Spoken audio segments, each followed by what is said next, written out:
What a game. Yeah. Oh, this is gonna be a painful one. This one. This one is this one's gonna be painful. Let me just adjust this. Um Man, what a game. What a game for what a game for many reasons. Mostly the wrong reasons. Like what happened there? I thought about doing a watch along for that game. Um, I thought about it kind of close to kickoff. I said, maybe I will, maybe I won't. I decided against it in the end. And my God, if ever there was a game to do a watch along to judge the reaction of an Arsenal fan, fuck me, that was the game. Um, I'm smiling here, and it's obviously not because I'm happy. I'm in fucking disbelief at what I just saw. Like that was madness. Like in one sense, it was an enjoyable game. It was definitely far from boring. Um, it was the complete opposite of the United game. There was plenty of action. Um, yeah, I'm actually in disbelief at some of the stuff that I saw tonight. It was just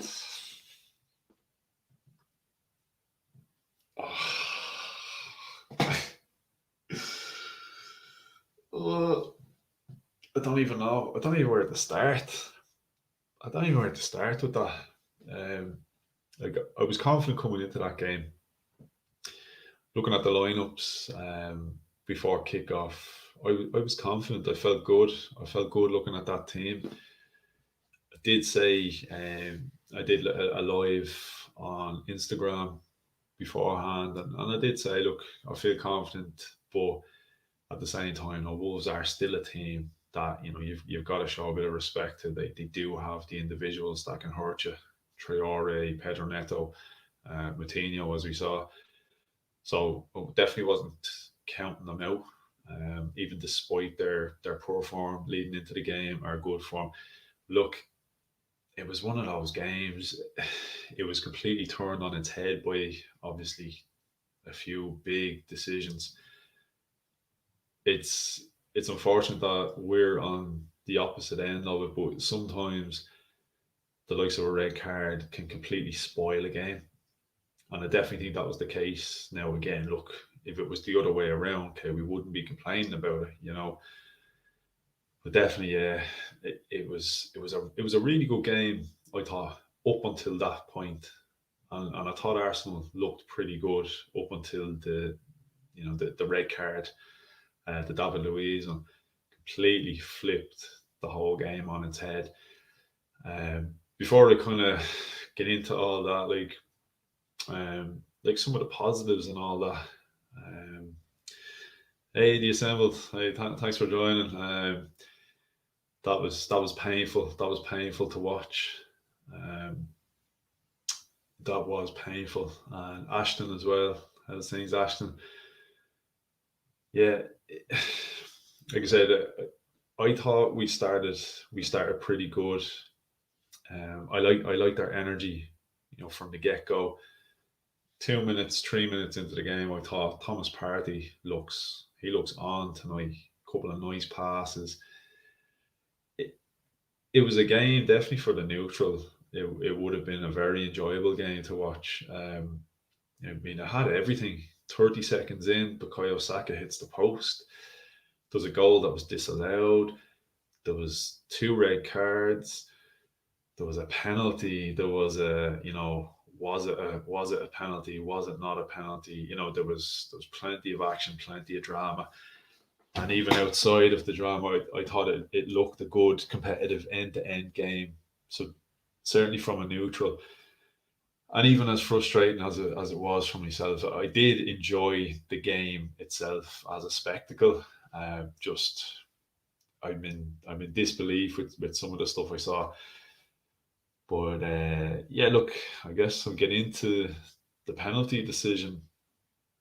Um, yeah, we know that Louise always messes up when he plays 3 or 4 games in a row. The man in charge should know this. Elementary oversight. Wolves 6 points this year, and it's their first time getting the 6 points against us since '78. It's another record we've broken that obviously we didn't want to break. Excuse me, but we've been pretty good at that this season. David Luiz, yeah, look, we know all about David Luiz. We know what he has got the potential to do. I spoke about it before the Man United game. He's one of them. I thought the United game, going into it was like he's either going to have a great game or he's going to do something crazy. I actually have sympathy for him in this case. Um, I just think he was very unfortunate this time around. Now, look, the defending leading up to that opportunity for William Jose to go through 1-on-1 with Brent Leno, defending was criminal. Left in yards of space, easy pass for Podence to play him through. At the end of the day, you know, okay, before I'd seen the replay, my initial thought was, in fairness to David Luiz, what do you do? I mean, you take one for the team. The guy's 1-on-1 with the goalkeeper. He's about to score. Take him down. Now, the other argument would be, okay, you allow him through on goal. You let him level the game. You don't come in and get yourself sent off. You've 45 minutes to go and win the game in the second half then. So I think David Luiz to commit to a foul like that to stop a guy scoring 1-on-1, yeah, that's fair enough if you're in the 90th minute of the game and you're trying to protect the 1-0. I just think this is where David Luiz, as an experienced player, shows inexperience at times. The whatever goes on underneath that barnet on his head. Um, yeah, like I said, in one sense, maybe let the guy through, let him equalise. We looked good in that game. We looked on top of it. So, fuck it, let him in, let him score. We 45 minutes. We need you on the pitch for the 45 minutes. We need to stay 11 men, 11v11, and I think we still would have gone on to win it. No, I think he's unfortunate because I don't believe in any way he actually tried to take the player down, and haven't seen the replay afterwards. To me, now maybe I'm wrong. Maybe it's just the view of it I have. I believe that okay, there was contact. There's no argument there was contact. I just think the contact came from William Jose extended his leg backwards. David Luiz is in a full stride, obviously, to get back. Jose's foot comes up, feels the contact of David Luiz's knee, and he goes to ground. To me, yes, there's contact. I don't believe it was David Luiz who made the contact. I believe it was William Jose's leg coming backwards that hit off David Luiz. He felt the contact. He's obviously going to go down. Especially one-on-one with the keeper. He's going down. So yeah, like I said, yeah, contact there was, but I think this is where VAR they should have reviewed that and used a bit of common sense and say, okay, yeah, we can see that there's contact. Where's the contact coming from? What's led to the contact? I can see. Okay, look, if you're given a penalty, I understand why it's a red card. Yeah, but like I said, I think David Luiz. Now, I don't blame David Luiz in that situation. I really don't. I think he's so unfortunate, and I don't like to be that guy that says, well, there's an agenda out against certain players, but the more and more I'm looking at it, and again, look, this sounds like look, it's a fan crying because his team didn't get the result. But look, if you look at last week, the United game, it was well documented the Bruno Fernandes tackle on Granit Xhaka, and my 2 cents was, if that's the other way around, Granit Xhaka's already got this stigma with referees. He's got a track record. He's had a stupid couple of incidents where he's got himself sent off. Bruno Fernandes goes into the back of him last week. Yeah, last week, and I think if it's the other way around, Xhaka makes that tackle. Bruno Fernandes rolls around for 5-10 minutes, whatever, gets the man sent off. Then he gets up and he takes the free kick and he's fine. I think what saved Bruno Fernandes in that situation was the fact that Xhaka went down, got his free kick, got straight back up, and just got on with the game. I think the same here with David Luiz. At half time, they got one of the referees in the studio, and he was given a breakdown of the rule as to why the decision was as it was, why it was a red card, why it was a foul. And he felt he had to make the point afterwards. Rio Ferdinand looked like Rio Ferdinand said something like, "Oh, there's another great," sarcastically, "there's another great rule." And then the referee felt like he had to defend himself by saying, "Well, in fairness, now David Luiz has got a track record of this. I think he's done this 3 times before, so maybe the player should learn." Now, to me, that's a bit of a stigma against the player, isn't it? To say, well, he knows he's done this before, hasn't he? Like what? He's done this before. He's come into the back, got to tackle a guy, and a guy's leg swings backwards and hits off his knee, kind of takes himself down. Like, come on. I don't blame David Luiz. I don't. And I'm hoping the Arsenal fans don't absolutely slate David Luiz over that, because, like I said, I think he's massively unfortunate in that situation. The Bernd Leno one now, I'll get into that one in a couple of minutes. I'm just going to have a look at the comments. Ashton, I'm a fan of Luiz, but he hasn't been able to play in a back four since he left Chelsea the first time. Sat in between Holding Gabriel with Tierney and Cedric. He would look world class. Yeah, look. He's just... Yeah, it's always the way with David Luiz, isn't it? There's just always something. It's a bit like Granit Xhaka again. Like, no matter how well they do, they just have that in them, don't they? And again, look, he's very unfortunate this time around. So as I keep on saying, I'm not blaming him in this situation, but some players, whether it's unfortunate or what, it just seems to follow them around, doesn't it? He's been good. He has been good. Man of the match against United, he was perfectly fine. I've been perfectly happy with David Luiz in the team since he's been in it this season. I just yeah, it was unfortunate though. It was, yeah. Look, now we have to be accountable ourselves. That first half, like I said, luck was against us, but look, we contributed to our own demise in the end for many different reasons. We could have had that game. That game could have been killed off before David Luiz even, got sent off. We could have been about 2 or 3-0 up. This is just Arsenal we're just a bit too soft in that sense. We just don't seem to be able to kill teams off. Like, you could see, like Wolves, we had the beating of that team in the first half. Like, even at times we were down to 9 men and they weren't killing us off. That's still a Wolves team that are really short of confidence and short of form, and you could see that. Like, the first half, we shot out of blocks like that. Saka hit the post after 30 seconds. Then he had the ball in the net, and he was unfortunate.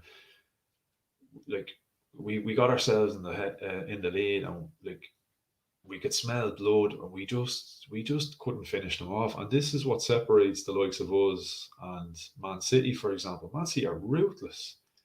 You think a Man City team wouldn't go in about 3-0 up at half time if a game has gone that way? Like, this is the I guess the weakness that we have in our team. We just can't seem to. We just don't have that ruthless streak in us. Stephen, hey, what's up, Stephen? VAR disgrace. Yeah, like VAR, man. It frustrates me at the best of times. The VAR.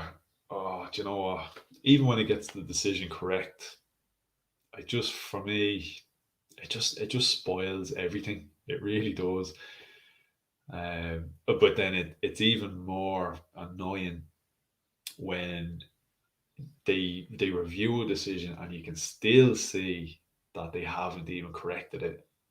It's just it's fucking mad. Like, they need to make a big decision on this. They really have to. They need to do something. Like, okay, there's no such thing as like 100% correct and incorrect decision. Like, a lot of it comes down to perspective, and the referees will say that as well. What you may regard a foul or whatever. It's not necessarily what I'd regard a foul. But the VAR, like, it's just, I don't know. I'm not a fan. Put it that way. I'm definitely not a fan. So the assembled reply to Ashton there. The usual problem: we get chances, we don't finish them. Yeah, 1,000,000%. We just we just lack that killer instinct. We have some very technically gifted players. We have some very, very good players in our team. We don't have ruthless players. We don't have killers in our team. Even our centre backs, when they're good, but they're not like, I don't think strikers come to play against Arsenal and they're afraid, that we're going to get roughed up against these lads here today. Like, we're in for a tough night. The same with, like, no, I'm not in any way advocating for signing Diego Costa, and I know that name had been mentioned going back a while ago. And I see Ray from Fan Circle is there, so big up, Ray. We had a debate one night on Fan Circle about Diego Costa, and obviously, look, the consensus was we were all against the signing, but there's a lot to be said for having a guy of that mentality in your team, especially as a forward. Just a ruthless, horrible bastard up front. Okay, we Lacazette, and Lacazette, like I said, when he's good, he's good. But our players, I think, are more so stroppy, moany, kind of, when it's not going our way, instead of get stuck in. You had like a Luis Suarez or something, just a horrible little shit to play against. Just make it difficult for the defenders. We're just too nice. We're far too nice. Megan, to be honest, I think Arsenal are pretty good not to let another goal in because they were down to 9 men. I think 2-1 was actually okay result considering. Yeah, again, um, like I said, in hindsight, the way things went, yeah, 2-1, we kept it respectable. And I suppose you've got to give them credit for that.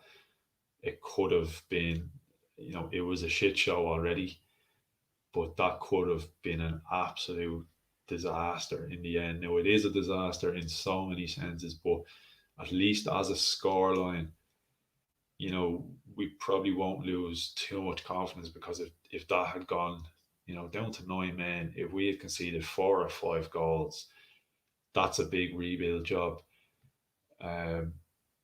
Because I guess it's one positive. I always try to look for positives, no matter what way it goes. I try to look for some positives. That's a positive for me, that we kept it respectable. No, no, you don't get any points for that, but in terms of a confidence sort of exercise, I guess we kept it respectable. So at least I think I think they could still look back at the majority of that performance and take confidence from it and say, well, it's not like we were outplayed. Like, we were masters of our own demise. We fucked ourselves basically in a lot of senses. I would not say Wolves were the better side. And Wolves were good. I wouldn't say they were the better side. We should have had that in the bag. And I think, had it stayed 11v11, I've no doubt we would have won that game. So that's one positive, I guess, or one kind of two positives, whatever you want to call it. Again, another positive, I suppose. Look, but he's obviously not going to play long term. We know Matt Ryan is out injured, so he's obviously going to be the backup, and hopefully will be fit enough to come in to fill Leno's spot. But Runerson came on, he made a stop or two. He needed that, for his own confidence after that Man City game, after the Carabao Cup. I thought it's one of those. I never expect him to see. I never expect to see him again in an Arsenal shirt. Being completely honest, but the fact that he had to play and he got out of that with a clean sheet. If he does have to play, if he does have to deputise for Leno in the next couple of games, if Matt Ryan's not available, it's massive. It's massive that he got through that. Especially we'd only 9 men. He'd only 8 players in front of him. So it's massive that he got through that with a clean sheet for himself. So as I said, if he does have to play, hopefully at least he's shaking off any of the nerves that would have come attached with his first appearance back after that City game. So yeah, Ray again, Arsenal Fan Circle. Big shout out to the lads. If anybody hasn't checked out Fan Circle, make sure you get on, check out Fan Circle. Give the guys a subscribe. It's a really cool channel. Gunners thinking we win these 3 games. I thought we get a point here. I thought we get at least a point, even at 2-1 down. We were down to 10 men now. Even at 2-1, I felt like we could still get it back. Obviously, going down to 9, it's an almost impossible task. But yeah, no, look, I really thought we were going to take all 3 points. And again, like I said, had it stayed 11v11, I've no doubt we would have won that game 11v11. I just thought we looked good, we looked bright, we looked switched on. Wolves looked quite timid in the first half. Now, this in the first half, I just think we should have killed them. We should have killed them when we had the opportunity. And this has been a problem with Arsenal in the past. We have the upper hand against teams. And I think the longer we leave it that we don't kill off a team, even if we're in the lead, but the longer we don't kill them, the more they're going to build in confidence, and you're allowing them a pathway back into the game. We have to be so much more ruthless. We really do. We need to find that ruthless streak. Why would you run across and behind the forward? Yeah, I presume that's David Luiz. Look, it was just backs to the wall job, wasn't it? Just complete moment of panic. Again, I don't blame him. Actually, I don't blame him in this instance. I don't think David Luiz should have got sent off. I don't think it was a penalty. Yeah, look, harsh to say the least.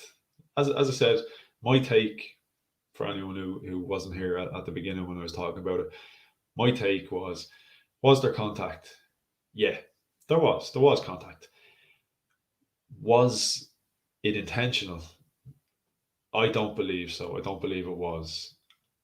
The question I would be asking now, I could see, yeah, there's contact, but the way I would put it is, was the contact made by David Luiz, or was the contact made by Willian Jose's striking leg extended backwards, making contact with David Luiz's knee as he's in a stride? It's, to me, it's almost the equivalent of a player tripping himself, in a sense. It's, look, what can we do now? I do wonder, though. Can we appeal that and have that one overturned? Maybe. Obviously, look, it is what it is. He got the penalty. He scored. We lost. But David Luiz out for 3 games now. Goalkeeper Leno out for 3 games as well. And typically, Matt Ryan gets injured after just signing. It's Arsenal in January all over. And this is another thing I said earlier when I was on the Instagram live. it's Arsenal and January signings. Sign a player and they either show up and they're already injured, and then it comes out after. Well, we knew he was injured, but we signed him anyway, which does me head in. Kim Kallstrom, Wenger turning around and saying, "Well, I knew he had a pretty bad back injury, but he's available." Dennis Suarez then as well, and now Matt Ryan. Now I know Matt Ryan trains, so he obviously didn't, unless they just had him posing a couple of pictures here. Dive this way, dive that way. We take a few pictures, make it look like you're fully fit. Whatever happened now, I believe he was fit, but he got injured, and yeah, it's typical. So look, as I said, if we have to use Runerson, I'm not overly confident in him, but yeah, I'm just glad he got out of that. Um, Hopefully with a little bit of added confidence in himself because he needs it. And actually, talking about confidence, Pepe, fucking typical. Pepe looked good again for as much of the game as he could look good. He scored a really good goal. Didn't realize Pepe had a right foot. So again, it's yeah, it was one of those games. It looked like we were taking 2 steps forward, and then suddenly we got knocked back 3. So yeah, fuck. Hey, Alonso's in the house. What's up, Alonso?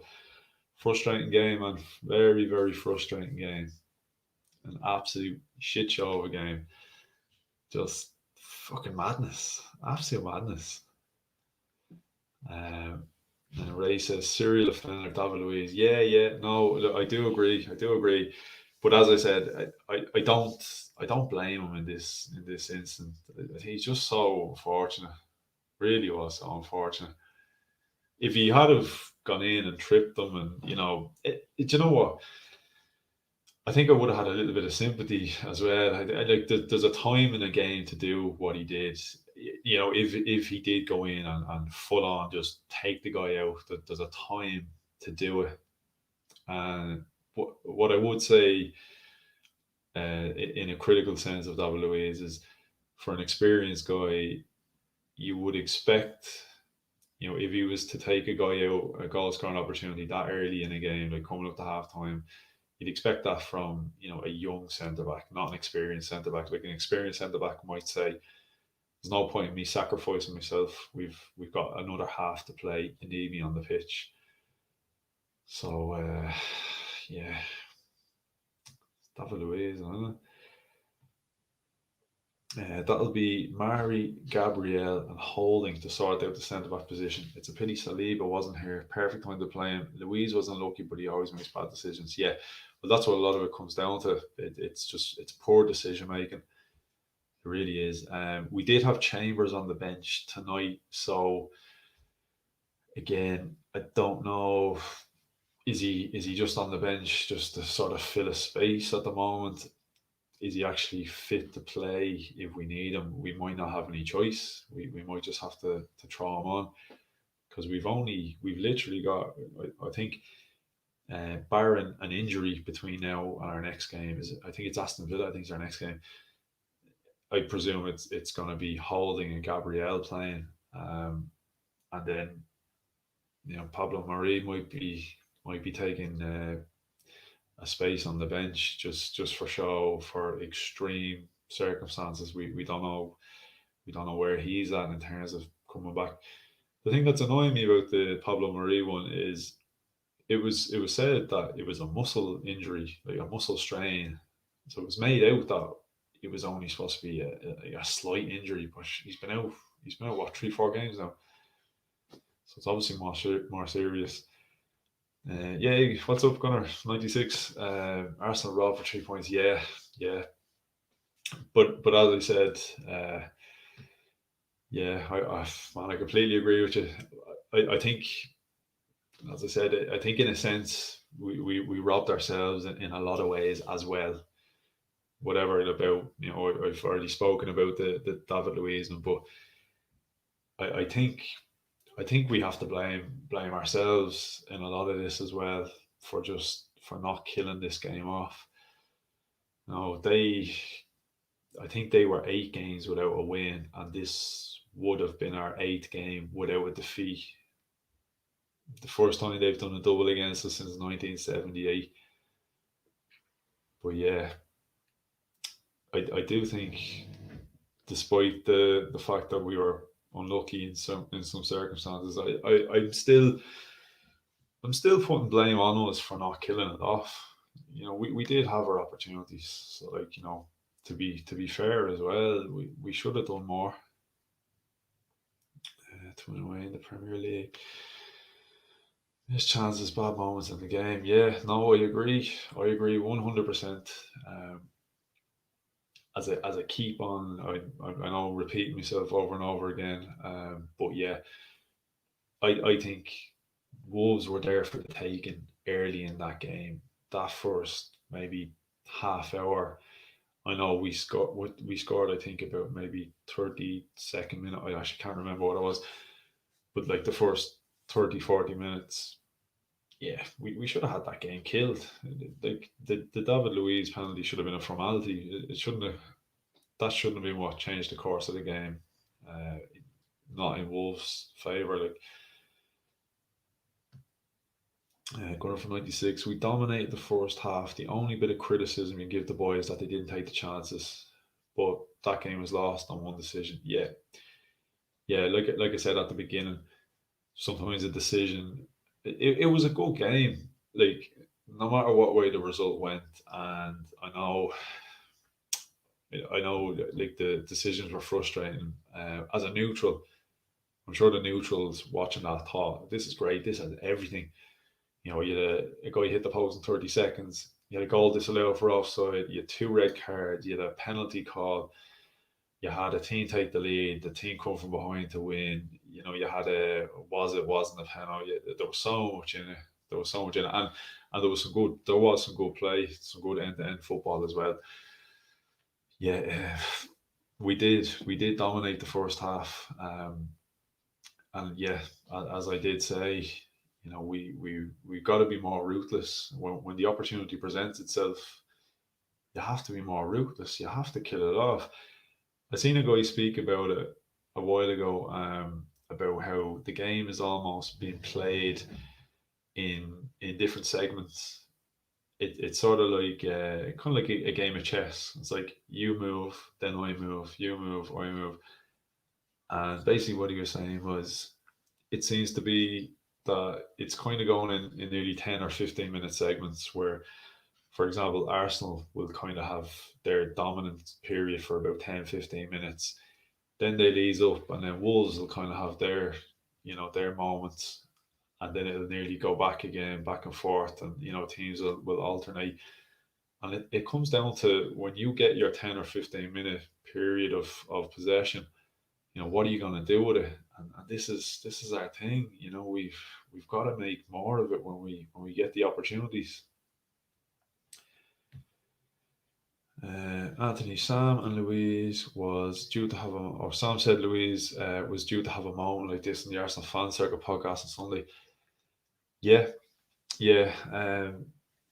He's never far off, and I don't even like saying this, but you know what? To be fair, the same can probably be said about Granit Xhaka.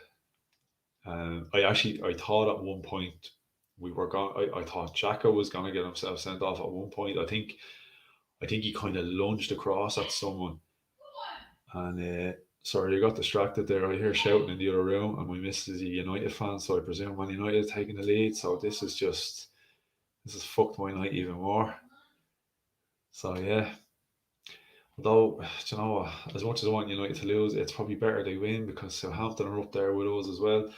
But yeah, to go back to that, yeah, look, I think David Luiz, Granit Xhaka, I think deep down we're expecting that almost every game potentially has a Luiz or Xhaka moment in it, even when they're playing well.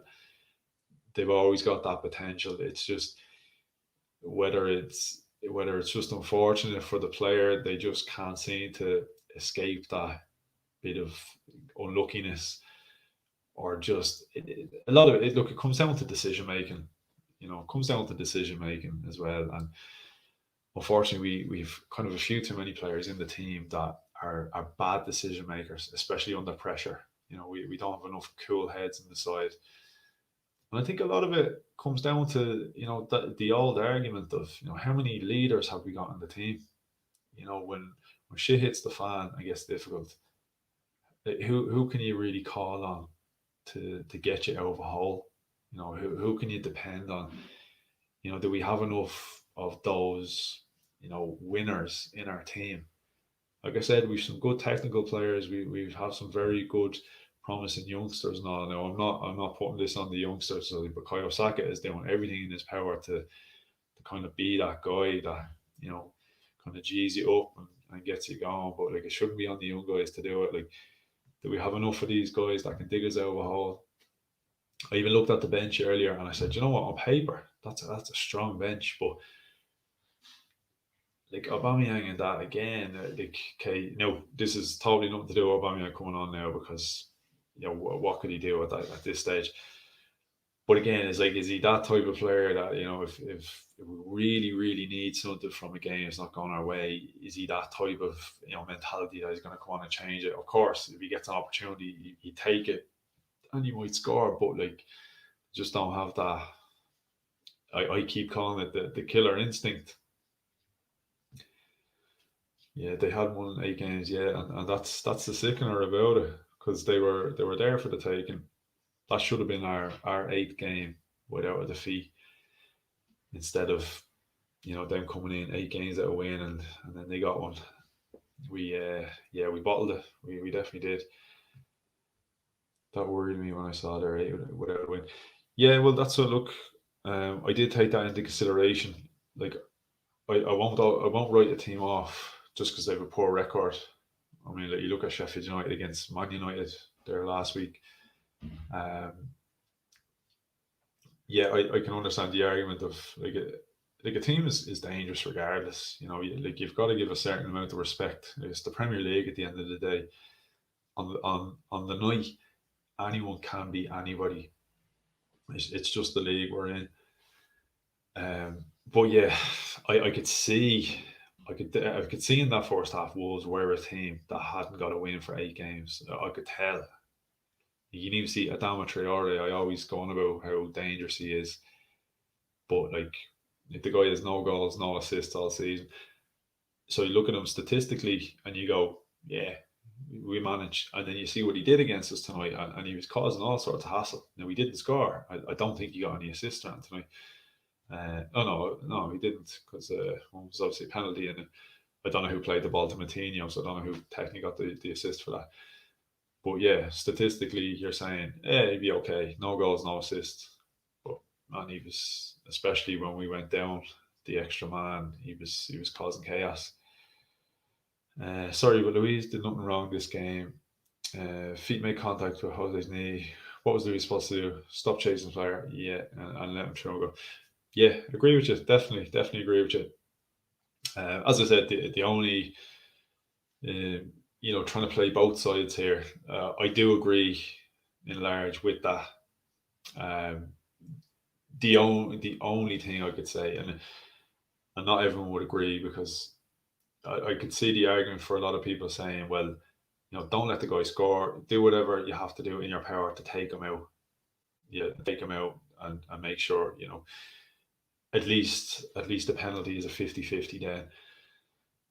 But yeah, I guess, like, in-game management is definitely not the strong suit of a lot of our players. So I guess if you were maybe a different player, as I said before, you might look at the game, the bigger picture, and say, we are on top of this game. Okay, if they level it at halftime, that's not good, but we should have enough about us to, with me on the pitch, with 11v11, we were on top for 45 minutes until that decision. So, keep the head, don't do anything rash, come out the second half, we'll be okay. We'll get back on top again.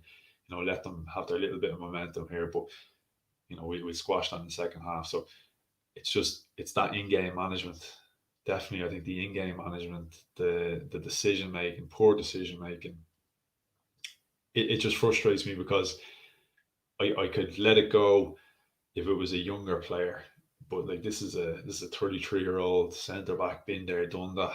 You know, he's an international. He's at the end of the day, look, it's David Luiz, and unfortunately, it's kind of what he's known for. Luiz was never back in position to do anything there. Yeah, again, yeah. Look, I guess the biggest argument is Podence never should have been allowed that time and space. William Jose never should have been allowed that freedom of movement. It was just a calamitous defending. Like it was shocking. It really, really was shocking defending. Again, it's our own fault. We put ourselves in these decisions. We're going to get punished for it. Like, good call, bad call, whatever. It never should have come down to being any call. You know, we should have stayed switched on. It never should have. It never should have even come to that. Wolves were there for the taking. They were so poor in the first half, almost too easily ripped off by simple passes. VAR giving the game. They were. They definitely were. Fuck, I hear shouting again. I presume Manu are 2-0 up. Fuck's sake. um, yeah, they were. And like I said, I tweeted, I think we're about 2 or 3 minutes into the game, and I tweeted, I was like, Thomas Partey is on it tonight. Like, Thomas Partey, I think 5 minutes into the game, I'd made my mind up. Thomas Partey is going to be man of the match in this one. You could just see his pass and that ball over the top. That ball over the top to Bukayo Saka. And yeah, the missus she was actually on Paddy Power at the time, and she said, "Oh, I'm going to do a first goal scorer bet," and said to her, "Do Saka," and of course he scored, and the goal was disallowed, and she didn't get the bet on, and then she said, "What do you think?" And I said, I was looking at the ball over the top out wide, and I said, "It's either Pepe or Saka, one or the other." I was like, Lacazette's not going to get the first goal. It's going to be Pepe or Saka, and it ended up being Pepe in the end. And big props to Pepe. I was impressed. I was impressed with the goal. He did well. It's unfortunate. Like I said, so many negatives to take from the game. But look, if you have to take positives, like I mentioned a couple earlier, I'm going to try not repeat myself. I have a habit of rambling and repeating. But Pepe, it was another decent performance. He got himself a goal. He did himself absolutely no harm. So again, you know, little positives, any little positives I can take as well. As disappointed and upset as I am, I'll always try find some kind of positives. Um, sorry, I'm gonna go just have a quick look through the messages here, just get around to them. So yeah, fair enough. Position Luiz is in poor, but ultimately decision to give Luiz the red cost us the game. Do you know what? Yeah, it did. It did. It definitely changed the complexion of the game because, like I said, we were well on top of that game. 11v11, Wolves, I felt, were completely there for the taking.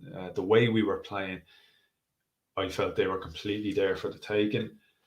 Had we gone in 1-1 at half time, but come out with 11 men in the second half, I still think they were there for the taking. It is what it is. I mean, unfortunately, can't change it now. The ref had a mare. Yeah, he really did. He bottled it a couple of times. Even when we were down to 10 men, I put out on Twitter and said Arsenal are down to 10 men for the second half and Wolves are up to 12. It was just, it's the same old shite though, isn't it? Like, it's the same old, like I spoke about in-game management and that. And I think it's something our players need to get better at. And this is me being a bit of I guess I'm being a bit of a hypocrite here because I always say I don't want my players doing that. I don't like diving. I don't like all that. I'm being a complete hypocrite here because I'm always the first to say, I don't want my players doing that. But you do get to a point where you say, the other fucking team are doing it, so why not? Do you know what? Why fucking not? They're going to do it. We might as well do it. Hey, what's up, Russ? Yeah, that's I think that's everybody's thought right now. Like, what did we just witness? Especially a game that I think we'd all be in agreement. The first half, I think any Arsenal fan watching that was saying to themselves, "Yeah, yeah, I think we're going to get 3 points here tonight." And then the ultimate, just it was like watching a movie, and you think you know what's going on, and it takes such a twist in the opposite direction, and you're going, "Didn't fucking see that coming!" Like madness. The assembled Arsenal fans always make excuses for defeats. At the end of the day, we should have won the game. It's not Wenger's day when they scored two well created, scored three technically good with a fearful mentality. Yeah, yeah. Like I said, I completely agree. Um, it's easy to blame the ref. It's easy to blame VAR. It's easy to blame David Luiz, Bernd Leno, all that. Yeah, it all contributes to the bigger picture. But yeah, I agree that Arsenal as a team need to take criticism, as a whole, because it's when you don't take your chances, you don't take the opportunities presented to you, and you don't kill a game. You leave yourself open for the potential of these incidents to become game changing decisions. If we're already about 2 or 3 goals up before that happens to David Luiz, okay, it changes the complexion of the game. It makes it a bit more uncomfortable for us in the second half. But at least we've set ourselves up a little bit better. We're a bit more equipped to deal with that. But yeah, we've a habit of just we like to make it difficult for ourselves. We really do. We really like to make it difficult for ourselves. And yeah, no, I agree. Look, you can't you can't always it's easy to look for the excuses of the ref, the decision, the blah blah blah. We have to be accountable. It was there for the taking. We didn't take it. Yeah, definitely, Ray. As I said, Runerson. Look, you have to try take some positives from it. For me, that's a big positive. Didn't have an awful lot to do. Did make a save when he came on. It'll do him the world of good to shake off that performance against Man City. So if he has to play, again, I'm not saying I'm confident in him. I'm slightly more confident now that if he has to start the Villa game, at least he's not starting, and it's his first time in goal since the City incident. At least now he's got a couple of minutes and a clean sheet for himself. Probably why Runerson was kept as Ryan is injured. Yeah, yeah, that's probably the only thing that's kept him there. What was Leno doing? Yeah, it was. I could see what he was trying to do. I could obviously see what he was trying to do. Why he did what he was trying to do, I can't understand. Again, it's just poor decision making over and over again. Completely poor decision making. I presume the ball zipped up because that surface was absolutely drenched. I don't understand. I can understand them jumping into the air to do that. Maybe if there was a player rushing in and they were about to collide. Um, from what I remember, I'm just like I'm after just jumping on this straight after, so I didn't look back at replays of. From what I can remember, I don't think the player was that close to him, the attacking player. And I remember thinking, why didn't he just stay on his feet and just head the ball, just run on, head the ball out of play? Okay, if the attacker was rushing in, you're not going to try your head at it and risk being knocked out or whatever. But I don't, from what I recall, I don't think the attacking player was that close. So maybe if someone is there in the chats, that they might be able to confirm that for me. But yeah, like that, my initial thought was, why didn't he just head the ball? Just head it out of play. Just why jump in the air? Like, did he misjudge the ball? Yes, yeah. I'd say he did. I definitely say he did. it must have just caught him kind of last second, and I don't know. Just obviously the goalkeeper instinctively threw his hands at it. It didn't look good. It really didn't look good. It didn't help that just as that was going in, I was texting an Aston Villa fan, and he was talking about the Moutinho goal, and he was literally just joking. Emi Martinez would have saved that. And didn't Bernd Leno go and do that as I'm in the middle of replying? And I'm going, for fuck's sake. Like, I can't catch a break here tonight. I really can't catch a break. Look, we got a penalty, Chelsea, so they do even out usually. Yeah, and yeah, you'll probably recall the Kieran Tierney decision. I did come out and say I thought that was harsh. I was more than happy for us to get that. We needed that bit of luck. We got a lot of luck that night. This is the world resetting itself. What goes around comes around, as they say. We had a good night that night against Chelsea when we beat them 3-1. A lot of decisions went our way. The penalty, the Saka cross shot, whatever you want to call it, it went in, which is all that matters. The luck was on our side that night. This, unfortunately, was the night where the luck went completely the opposite direction. And look, it happens. It does happen. Ray, I do get that, but what Leno did was baffling. Yeah, completely. They had won a game in 2021. Well, look, Arsenal, record breakers. If you need to break your a record set straight, we're the team. Come see Arsenal. We look after you. Over and over and over again, the positive channel. Hey, thanks for coming on. That should have been over by half time. Never red card in a million years. Shocking decision that cost us. Yeah, completely agree. Look, by half time, like I said, it should have been a formality. It should have been, if that decision happens, it should have been something that just made the second half a bit more uncomfortable for us. It shouldn't have been a decision that completely swayed the tie in the opposite direction. But yeah, madness. Ashton again. If you told me after 46 minutes we were going to be 2-1 down to Wolves and we'd be down to 9 men, I think I'd have lost my mind. 1,000,000%. Yeah. There's no way after 40 minutes you couldn't have convinced me that we weren't going to win that game. Like, there's absolutely no way. If somebody had said to me, when we were coming close to half time, Arsenal aren't going to win this game, I would have said, was you go away or that, like, we're going to win this about 3-0, like the way the game was going. So yeah, it's baffling.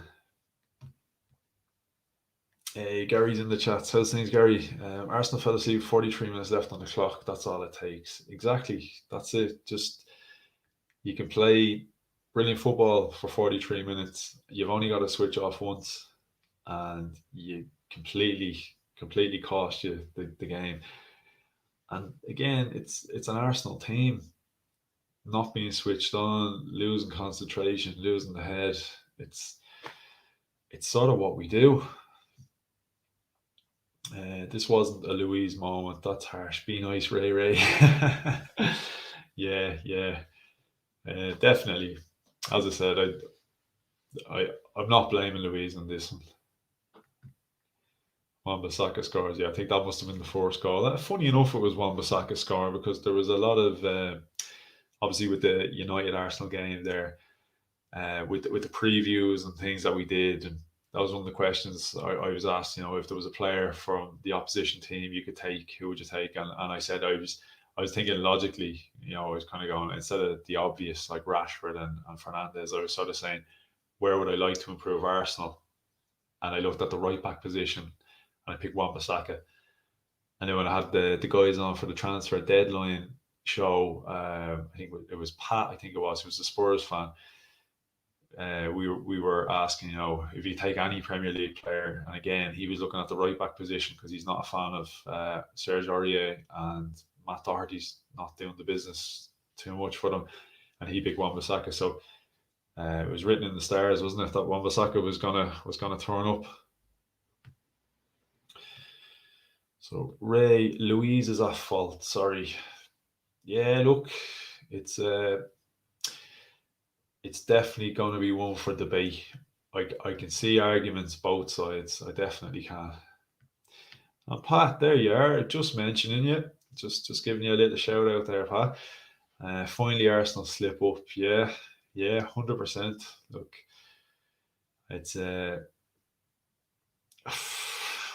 don't know, fucking madness to say the very least. I'm not liking all this shouting I'm hearing in the back room.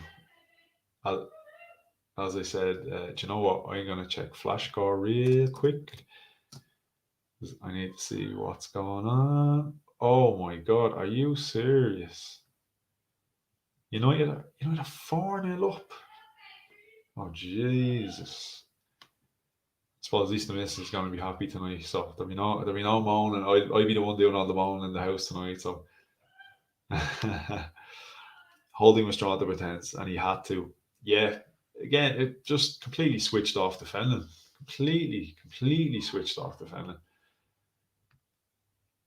Leaving man with ball to pass, great. Thanks, Holding. Yeah, definitely. Oh, sorry. Uh, Ray, no, he's not. Arteta just said Louise didn't touch him. He watched it 10 times from different angles. It was a bad decision by VAR. Yeah, no. I think the debate is going to be not so much about the contact aspect of it. I think where the debate is going to be, I think where people will blame Louise is not for the actual contact that led to the penalty. I think it's going to be more the actions beforehand that led to wasn't it a penalty? The the allowing the attacking players the space, the freedom to move, the the shape was just all wrong. Like, how Podence and William Jose, they just should never have been allowed that time and space. And isn't it just typical? We've a guy called William in our team who has done nothing for us all season. And then what happens when we play against a guy called William? We get fucked. It would just be that way, wouldn't it? It would. Yeah, so here, bad decision from the ref. VAR will only overturn clear mistakes. Yeah, that's it. So there's plenty of debate going on in the chat. So, like I said, look, it's not in any way enjoyable when these things happen. But if nothing else, it keeps us talking. The United game, the 0-0 draw, a bit of a board draw. It was quite tough to find anything really worth talking about in that game, other than maybe like a couple of bad misses for Cavani, an almost free kick goal scored by Lacazette, the foul Bruno Fernandes on Granit Xhaka. Would you have been happy with the result? The point, blah blah blah, all that sort of stuff.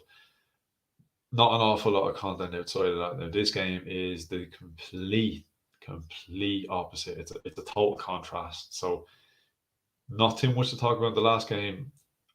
An awful lot to talk about in this game. An awful lot. Yeah, Ray, I think we're talking the same thing. Holding didn't close on Podence, ran away from. Yeah, Gary, yeah, 100%. Fine margins, yeah. Look, that's all it takes, isn't it? That's all it is. I said this. I can't remember who I was speaking to. I've become a little bit of a channel whore lately. I've been bouncing around different channels and talking to a few different people. I said it to somebody, and it was after the United game. That debate came up about David Luiz and the man of the match and all this, and I did say, like, it is when David Luiz is involved, it is always about fine margins. Like, there's a very fine margin between a David Luiz man of the match and a David Luiz absolute shocker, an absolute nightmare. And I felt that even his performance against United while for the most part he was solid and he looked good, the fine margins being at times Bruno Fernandes, I know, turned them pretty easy and probably should have scored. He hit one on his right and curled it in around the post or just slightly over. Um, and this is where the fine margins come into it. And then again, he did well from the free kick. He headed the ball, the Bruno Fernandes one, and he headed it over the bar. And another night, he may have, not got quite the contact on it that he would have wanted, and it would have gone on the underside of the bar. The fine margins being he got a man of the match performance for a decent game. On another night, he could have been at fault for 2 goals. So this is just David Luiz and fine margins. It's just my personal view. But definitely, yeah, fine margins. It's all it takes. We were found wanting in key moments of the game. Yeah, definitely, definitely. As I keep saying, we need. Look, we're starting to find the ruthless streak in in the background, with regard to our players and contracts and transfer dealings and stuff like that. We're starting to find that bit of a ruthless streak where we identify the players that don't have a future.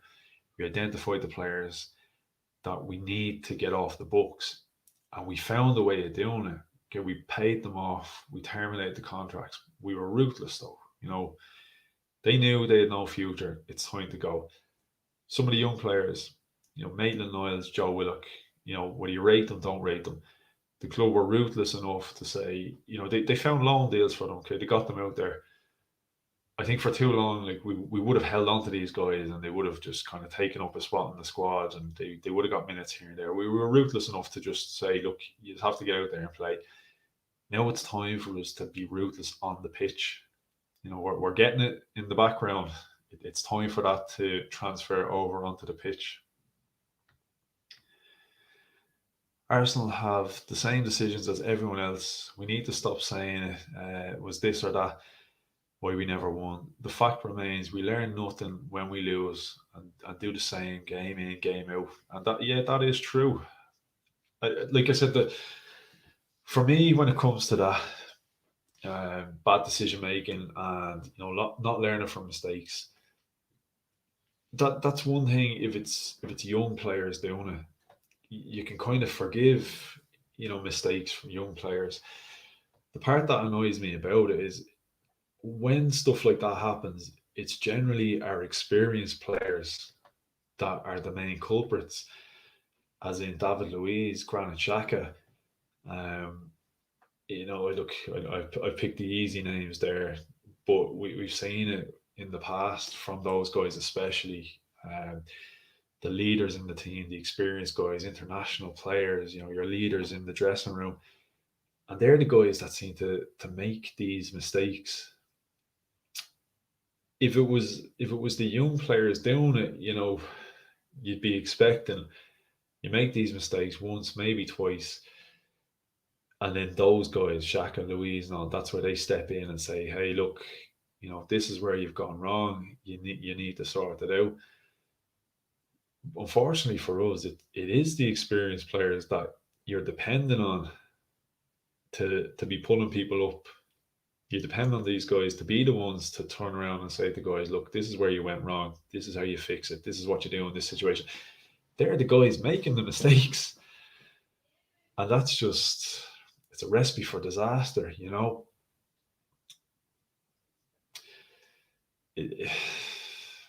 It's very frustrating. It really is. It really is frustrating. But yeah, as I keep saying, masters of our own demise at times, and like we were really unfortunate at times. So many decisions in that tonight, but I don't attribute the loss down to just the VAR call. I'm looking at the game as a whole, what we did, what we didn't do, and then added to that, where we went wrong, where we should have been better, what we should have done in certain situations, what we shouldn't have done, where we should have been switched on, and then add to that then okay, a bad decision went against us and a rush of blood to the head from Bernd Leno or whatever, throw that on top of bad decision making and a lack of ruthlessness. And I think then you can sort of analyze the loss a little bit better. I'm just gonna look into the chats again, see what we got.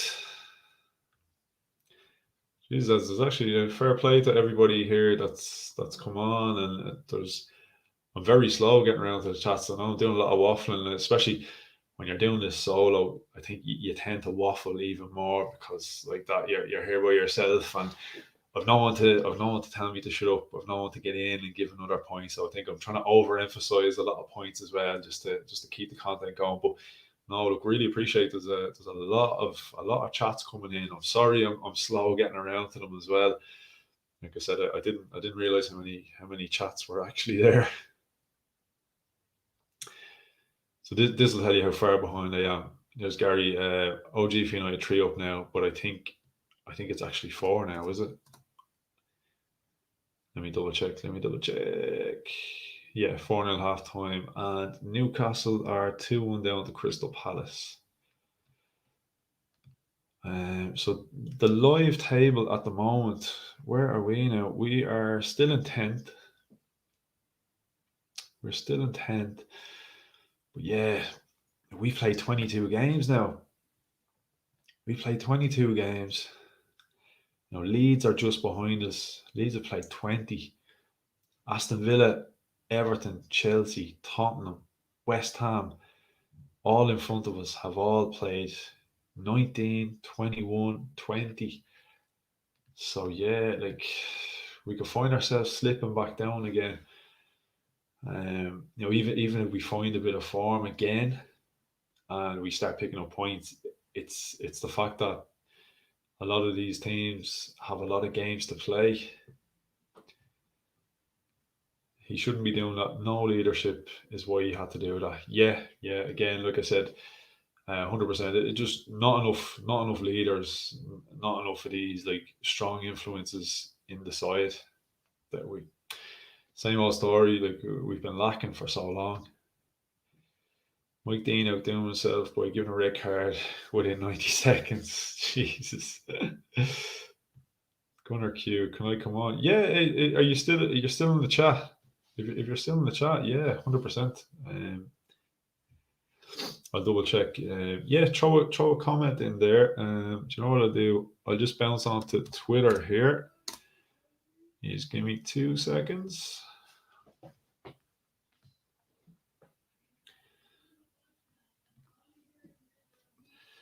Let me see. Yeah, Gunnar Q, if you're still there, just let me know.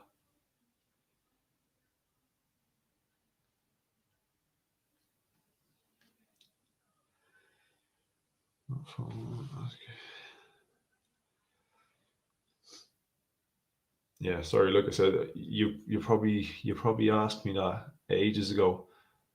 Where are we?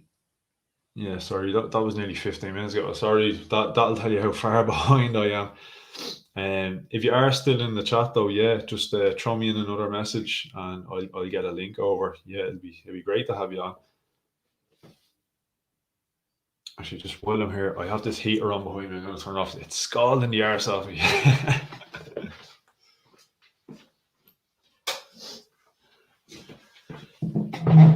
Oh, that's a bit better. Right, so where am I? Let's go back to a couple of these messages. Right, Gunnar Q.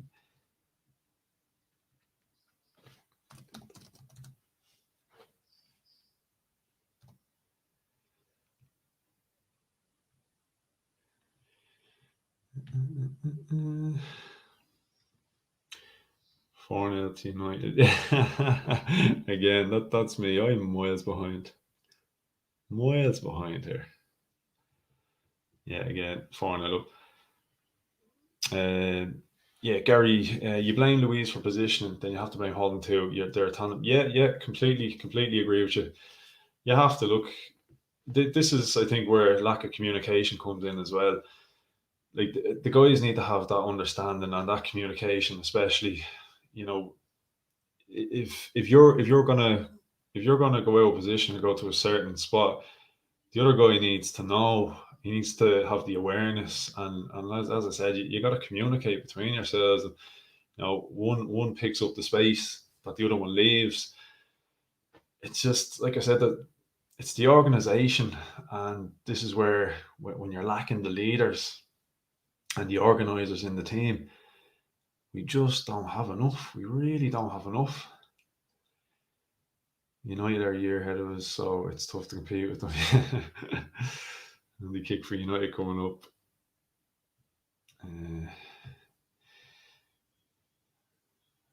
Louise was Mark and William. Yeah, again, look, like I said, I saw, obviously, I watched the initial, as the game was happening, the real time. I've seen a couple of replays, and then I just kind of hopped on this. So, again, what you call it? Yeah, I just seen a couple of replays. Obviously, I'll have to go back again just to get a refresher. I'm going to try bring Gunnar Hughes. Yeah, I just got your message there, so I'm going to try get this, and I'm going to try bring it in. Just give me 2 seconds.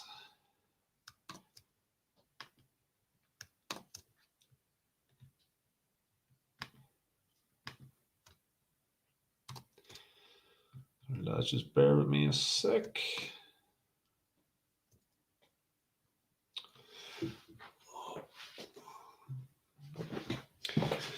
Get the mouse list.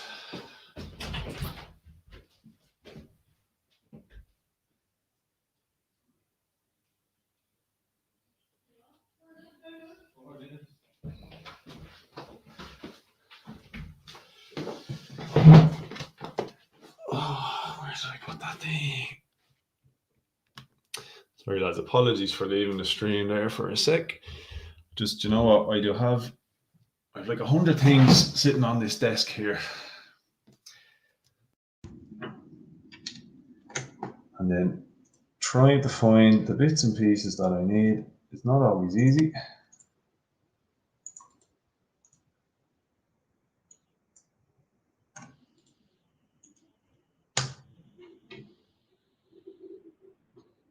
Now, so let me just double check. I just had to unplug that mic there for a sec, so let me just double check. Make sure we're all set up. Yeah, okay, I think we're good to go. Enda, hey, what's up, Enda? So red card was correct. Yeah, look, I guess going by the rules, yeah, can't really argue, can you? It's like I said, yeah. Ref wasn't incorrect. Yeah, I think the thing was just, once you've given it, once you've given that call, I guess you kind of you have to give the red card then, don't you? William got it. Yeah, yeah. Typical though. Like it couldn't have been anybody else. Could it? It would have to be a William that causes chaos. It just had to be a William. Now it couldn't have been our William that made the difference in a game.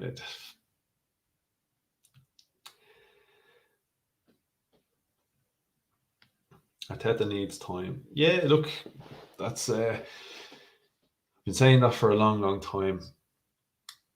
Yeah, look, what I was actually saying earlier. Again, look, put this game aside for the moment when it comes to that. But I was saying that when Arteta was banging on about trust the process and all that, you were saying, okay, fair enough, yeah, trust the process. No, but what is the process? And then you start seeing like he's relying heavily on the certain players. This is early part of the season and that, and he's playing Willian and all sorts, and then you're going like trust the process. But now you see the young players and that. Okay, I can see a different process.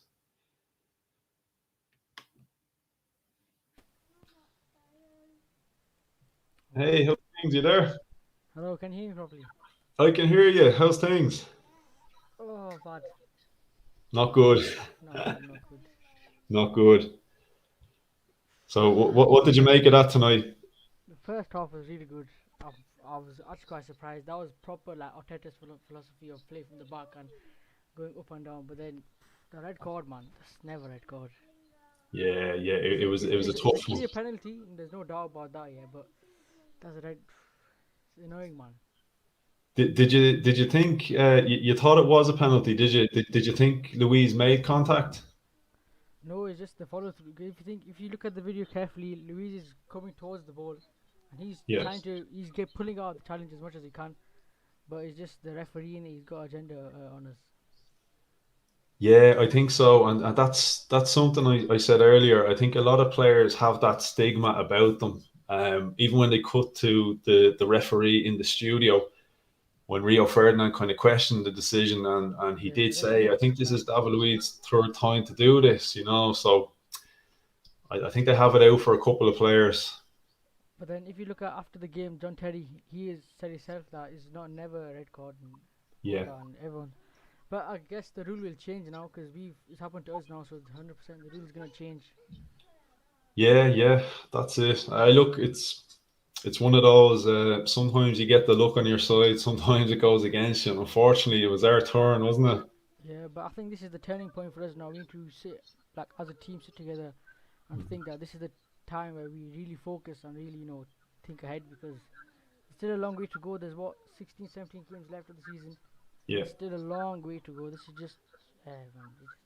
But the Leno situation, as a goalkeeper myself, that's you can't do anything about it because you see Adama, he's coming towards him. yeah, The only thing Leno can do is either put his full body through or literally take Adama out.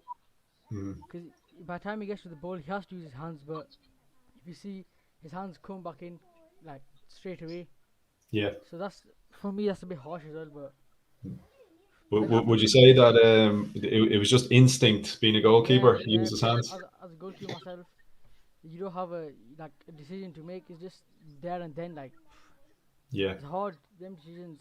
I think any goalkeeper in the world, even Manuel Neuer, would have done the same thing. Hands. It's either head, hands, or you just spear a Doma. That's the only thing you can do. But then, yeah. That's it. Now, when I was talking about it a little bit earlier, I was saying I need to go back and check the replay again because it's not fresh in the memory. When you just jump on and start talking, I need to see the replay again. I couldn't remember how close Adama Traore was to actually getting the he ball, so that's he was why. actually quite far. Not far, but he was quite a distance away. But I think Leonard probably got scared. If you think about it, Adama Traore is quite like big, so Leonard probably got scared and thought Cedric can gang here, so I'll just have to do what I have to do. But you Yeah. could tell on Leonard's face that he was quite angry himself because when he went off, he was arguing with the fourth official, I think it was. Mhm. But then Yeah, yeah, after the game, Arteta's post comments were like, "You can't do anything." But then the David Luiz one, they're gonna thingy appeal for it because that just is just stupid. It's just yeah, stupid. yeah. I definitely would be appealing that one myself. Definitely. I think unfortunately, look, there's nothing you can do about the Leno, and we know he's going to be gone for at least 3 games. And It's what one game. I think it's one game ban, 2 game ban because straight red, wasn't it? Straight red.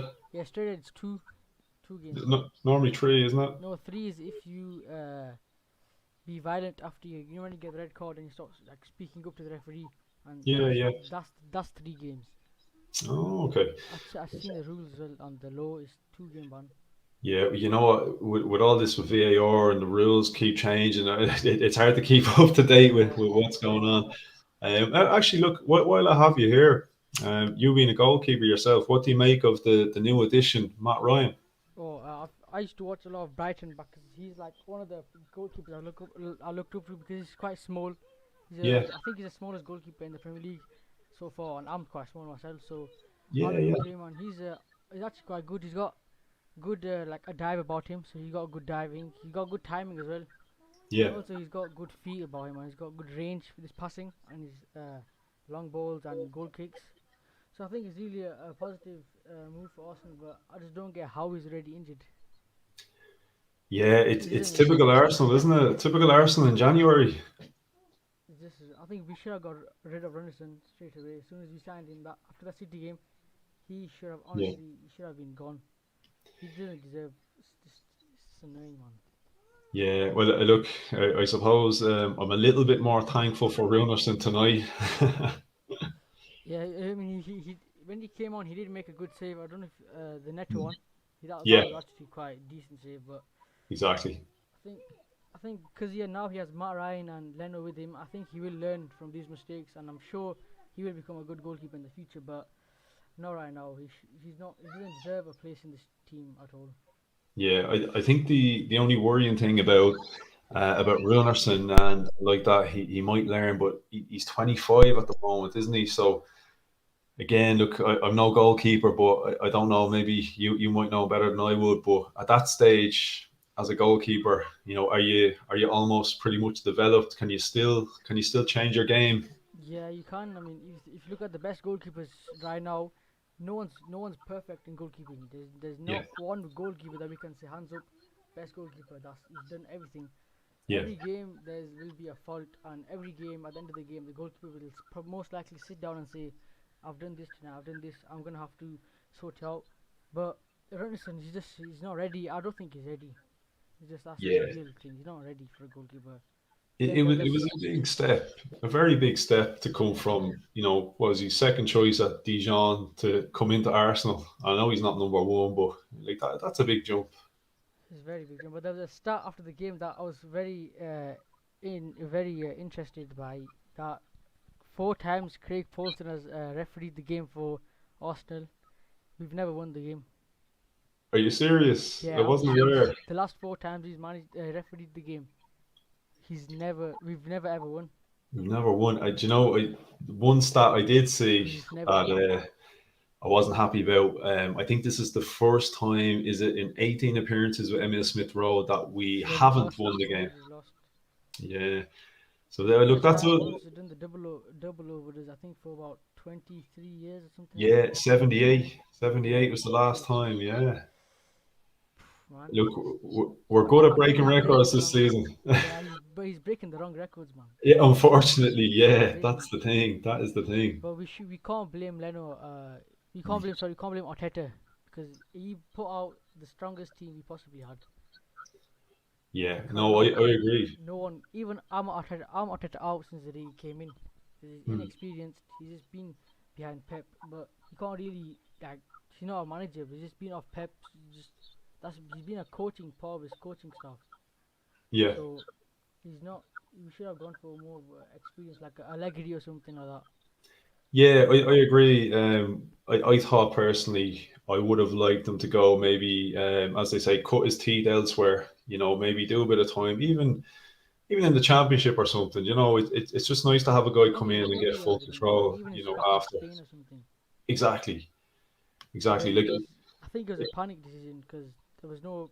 I think it was just a panic, honestly, because they thought, oh, he's been good for Arsenal in the previous years. Let's bring him in. He'll probably do some good. But now next game, I don't want to see Gabriel Star. I want to see Pablo Mori back in the side. yeah. Well, look. Hopefully, will he be fit?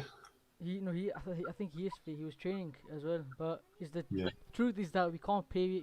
We have to pay 1 million if he plays the next game.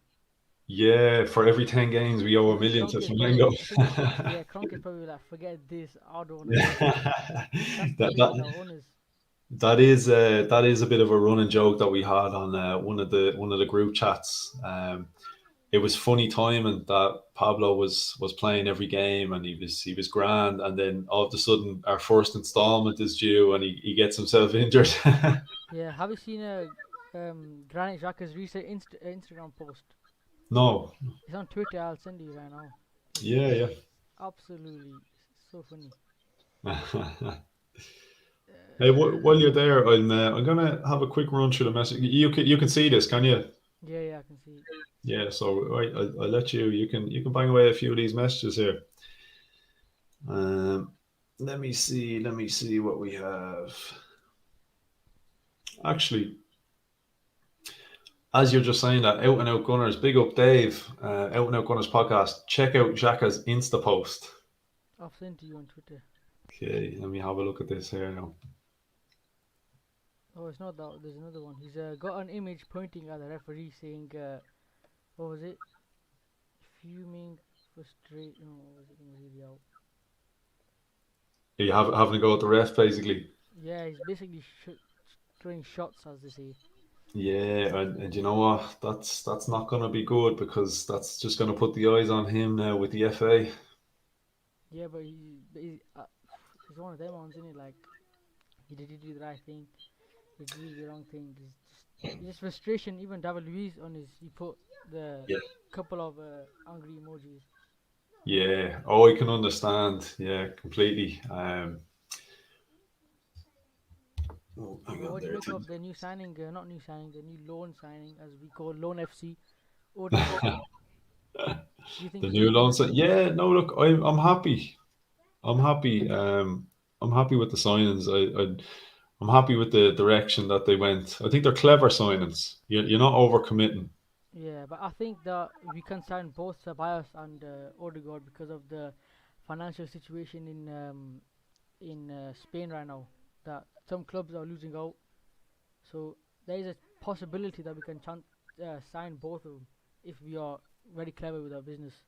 Yeah, exactly. Actually, just while you're there, there's just a comment saying can't hear Q. So I'm just going to throw it out. If anyone in the chats, can you hear Gunnar Q there? Is the sound coming through okay? So you can just you let me know in the chats, whoever's there. Just let me know if you can hear both of us. Who do you think is the main reason to blame for this defeat? Like, who do you think? Sorry, say that one again. Who do you think was the main reason why we lost this game? Like after 2-1 down. Yeah, well, look, what I put it down to, I know it's easy. It's easy to blame the VAR decisions. It's easy to blame the referee. But yeah, I think we're largely at fault ourselves. I think we should have had that game killed off before the, Yeah, the the red short card. 50 seconds was. Yeah, I was actually quite gassed. I was like, I was gonna sit back and be like, that's it, we won the game 5-4. I think it could have been something like that, 5-6 nil. yeah. We were really on top, but then There's, oh, there's there's a few people just saying that your sound isn't the best. You can't turn. I can hear you loud and clear. It's just that the people on the stream are struggling to hear. so wait, just give me 1 second there. Let me see if Yeah, this yeah. should be out.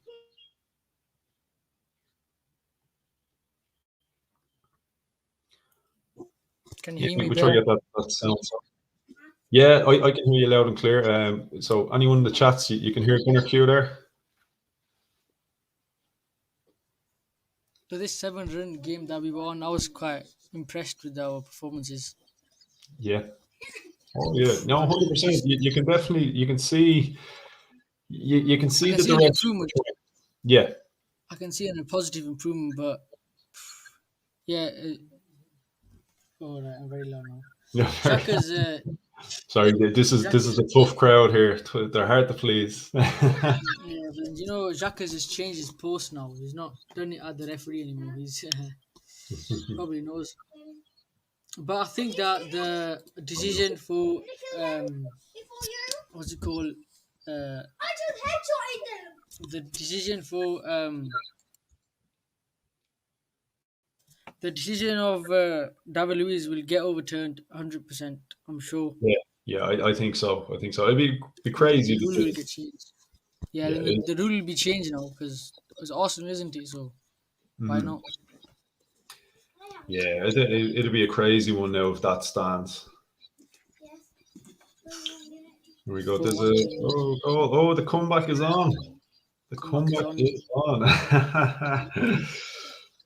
It's Oh wishful man. thinking. Although, look, as much as I don't enjoy Man United winning, I think we need a United win here. Yeah, we need a United win. We need Southampton to. We need Aston Villa to lose. We need all the teams above us to basically have a thing tomorrow. Like, lose. Yeah, This was our chance to make a statement here and say that we're back. But unfortunately, it's not the direction we're going in at the moment. But oh that's it. man, it's, Um, it's hard. Right? At this moment is hard, especially two red cards. Like Yeah, look, sometimes when luck is against you, it's against you in a big way, and that was that was very much look against us in the worst way possible. Yeah, man, it's kind of I'm hearing embarrassing too. bit of screaming. Oh, 4-0. Wait, what just happened there? It's gone back to 4-0, and now Oh, Southampton. it was a VAR check. Ah, fucking VAR again. It's always VAR, man. But I think that there's, I'm sure, I don't know. I wish you can do something where you can get referees like, but out, like Craig. He should. Oh man, he didn't even be a referee. Yeah, yeah, and I don't like to be that fan. I don't like to put the blame on refs and that, but we do get a lot of bad calls. But look, Yeah, I again, mean, I very even much like feel down to even the ourselves. start, You know? yeah, even at the start of the season when I don't know if you probably forgot about this, but when Mane elbowed Tierney Mhm. again, yeah, that was no red. And Xhaka and then Bruno thinking Xhaka no red. As soon as Yeah, David Luiz did something, because it's David Luiz, he has a reputation of doing these like whatever is a red card. yeah, I don't know, man. yeah. The rules are gonna have to change somehow. It's Yeah, well, annoying. look, I couldn't say I've too much confidence now. Yeah, looking at VAR, VAR is supposed to come in to change the game for the better. I think it's almost done anything but. Yeah, and I think this game just sums up in reality why what do you call it? This game sums up why English referees don't get a chance in the Champions Leagues or the World Yeah, Cups because of 100%. these Yeah, decisions that go nowhere. It yeah. just doesn't make sense. But Oh, definitely. Like for the biggest league in the world, it's got some of the poorest officiating. yeah, even Peter Walton when they went back to the studio, he was a bit like yeah, like he was kind of quick with it. He wanted to move on because he knew Yeah, that it was wrong. He wanted to just quickly move on. Even Rio Ferdinand, he was like he was a bit shell shocked. He was like, "What?" Yeah, he was. You see, when yeah. he's being sarcastic, and then it was just, oh man. But But I guess, that's what I love about though when they have somebody like Rio Ferdinand on the panel who was a defender himself. He's gonna back David Luiz in that situation, he's gonna regardless. have to. Yeah, but Yeah, now yeah, let's hope that Matt Ryan's fit for the next game now. yeah. Well, look, We like I need it. was saying, ideally, obviously, I didn't want Runerson to have to play, but I'm a little bit more confident now that he shook off the cobwebs, being out for a while, and hopefully he's over that city. The I don't think so because as good goalkeeper myself, well, you see suffer to feel like that and a performance like that kind of ruins your career because you know that Yeah, if you want tiny thing, you can m- multiple people are gonna be on your back.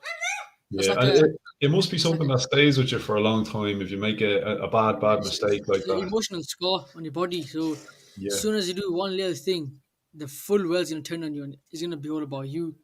So yeah, like on all Twitter the way. right now, I think it was yeah, he's trending right now on Twitter, Runnison.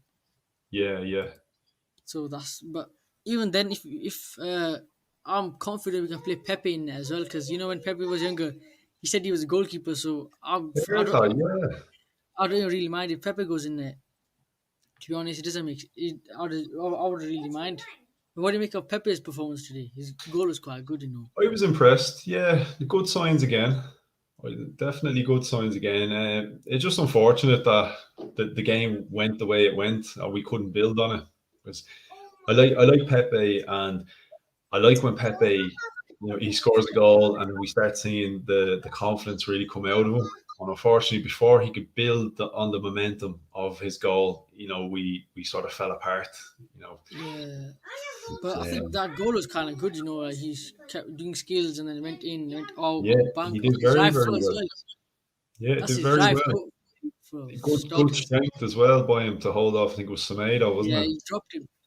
Yeah, I know I was impressed, and like I said, I actually put out on Twitter. I said like Pepe right foot.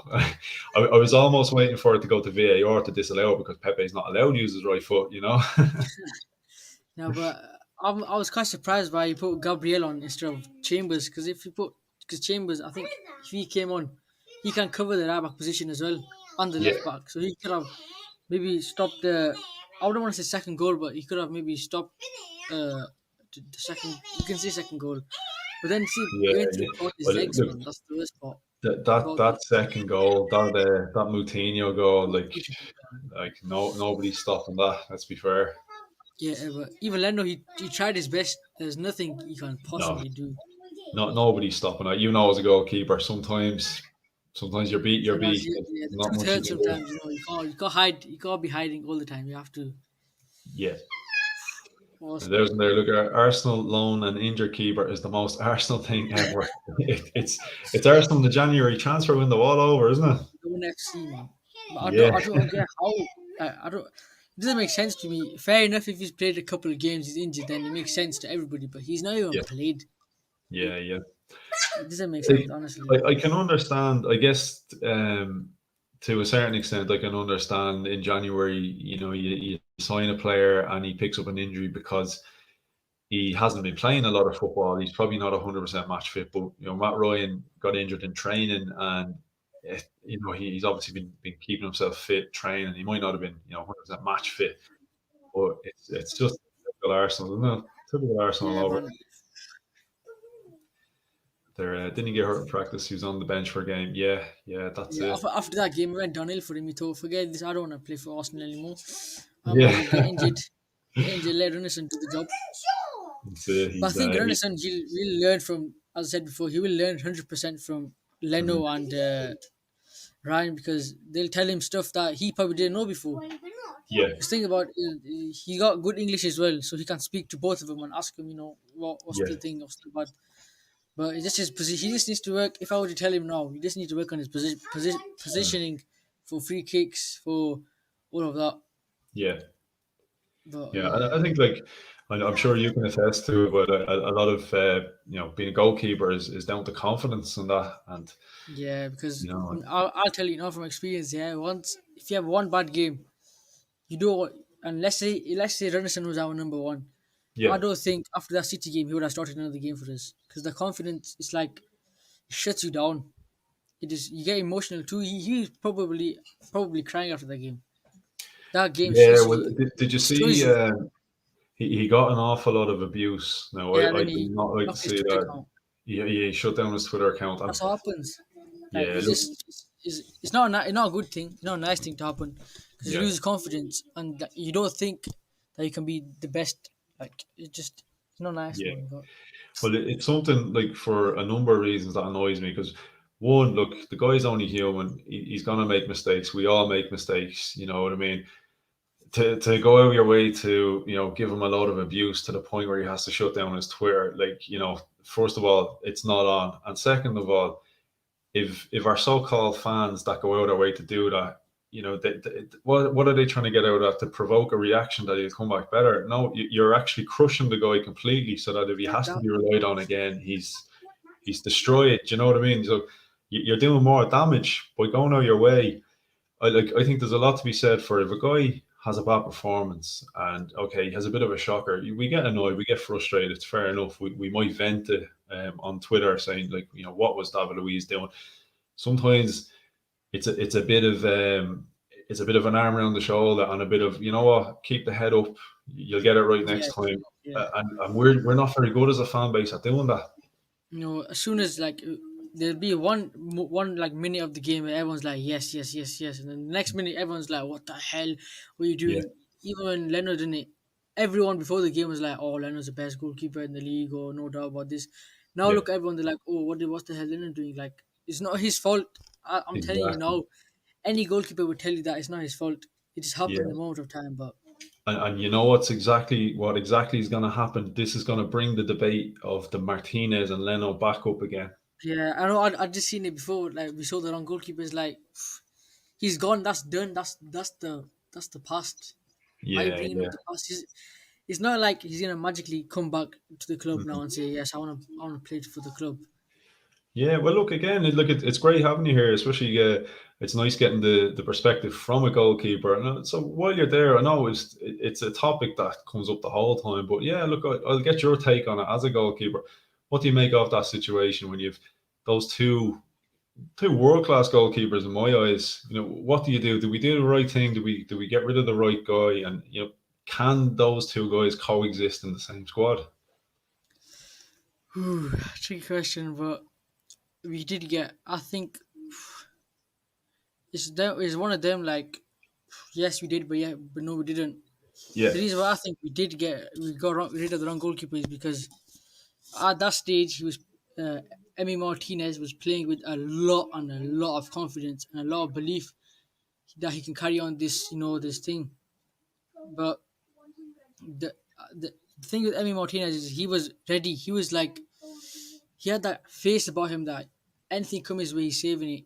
So the yeah, reason why we sold the wrong goalkeeper, but end of the day, since he went, Leno had no real competition to play for the number one spot, so he wasn't really too bothered. But now we have Ryan. I'm pretty sure he will build up the confidence and make yeah. uh, Leno better. But at the end of the day, that's not a topic to be told because it's not Arsenal's fault that they have to sell him.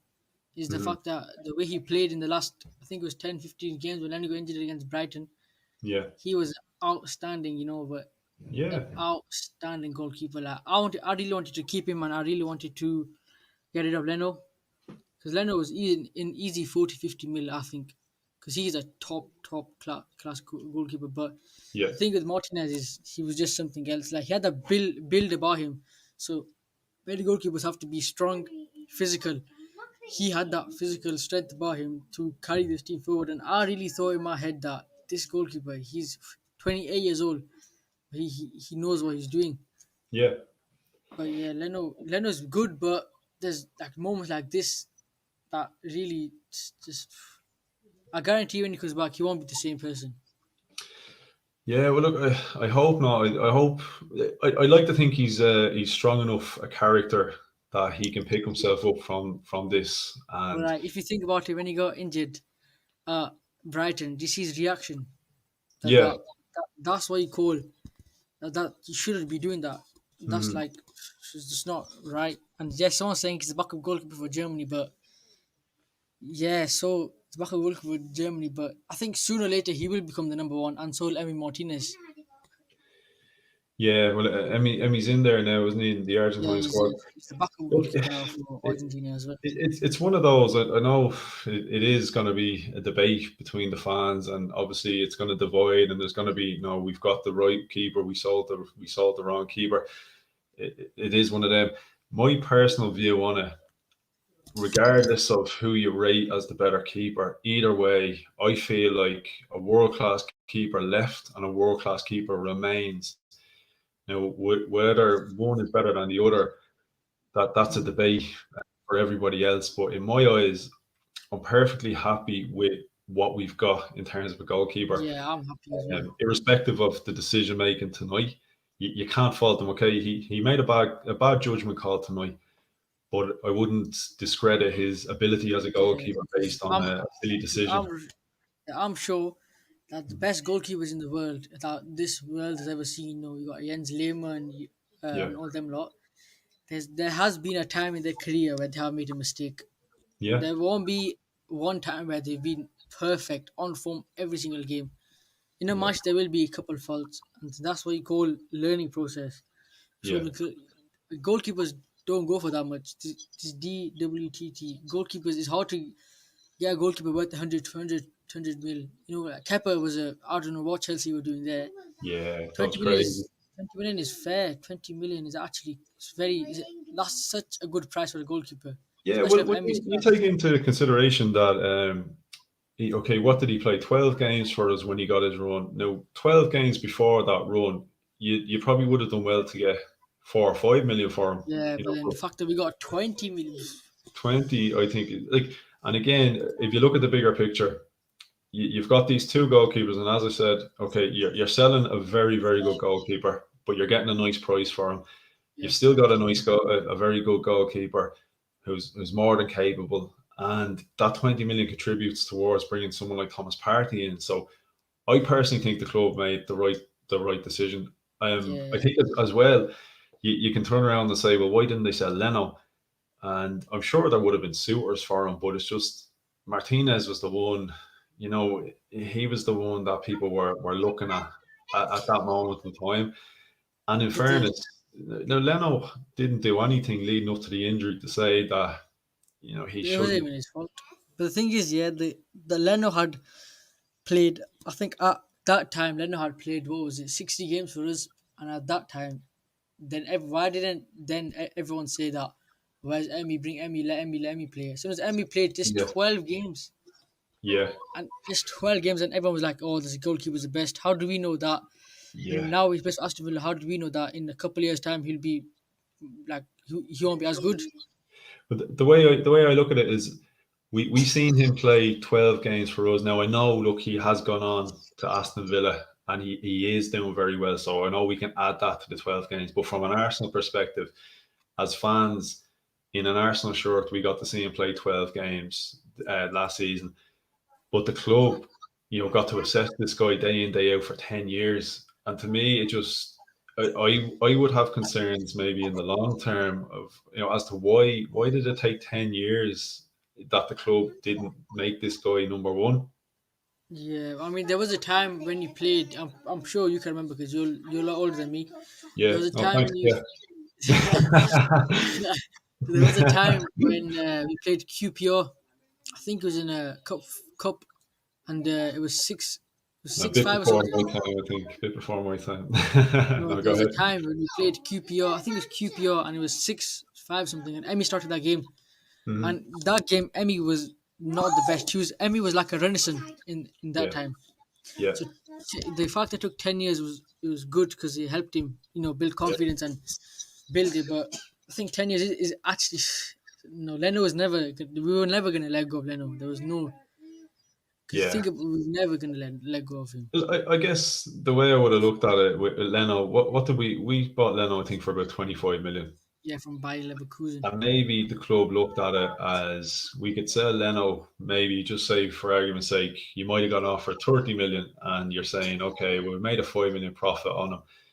Looking at Martinez and you're saying, well, there's 20 million, for a guy who's been back up for 10 years, that looks to me, that looks at a bigger profit. And as I said, my concern would be, why did it take him 10 years? 10 years and he wasn't getting a shot. It took an injury for Leno. And I know he's doing great things at Aston Villa. But like I said, I'm perfectly happy with the keeper that remains. We lost a great keeper. We still have a great keeper. Either Okay, way, but I think it's a win-win. And we got Thomas Partey. So tell me, yeah, who do you think? I'm asking a question now. Who do you think we should you get go in ahead. the? Yeah, it's your show. You go for I think it. it's the summer transfer window next, if I'm not mistaken. Yeah. Who do you think that we should get? Who would be the signing for you that you can that you think that we can challenge for the top four, maybe even top six? Yeah, I would like, I like the idea of Party and Shaka. Um, the way they play, I can see a different aspect of Shaka's game with parties alongside him. I would like an upgrade on Shaka though.